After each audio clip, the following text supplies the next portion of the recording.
അനുഗ്രഹമില്ലാതെ പുണ്യാഹമില്ലാതെ അഭിഷേകം കഴിക്കാറുണ്ടിവിടെ. ദുഃഖങ്ങൾ മുഴുക്കാപ്പു ചാർത്താറുണ്ടിവിടെ.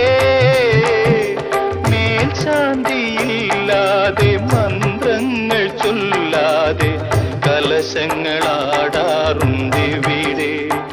ഓർമ്മകൾ ശീവേലി തൂകാറുണ്ടിവിടെ.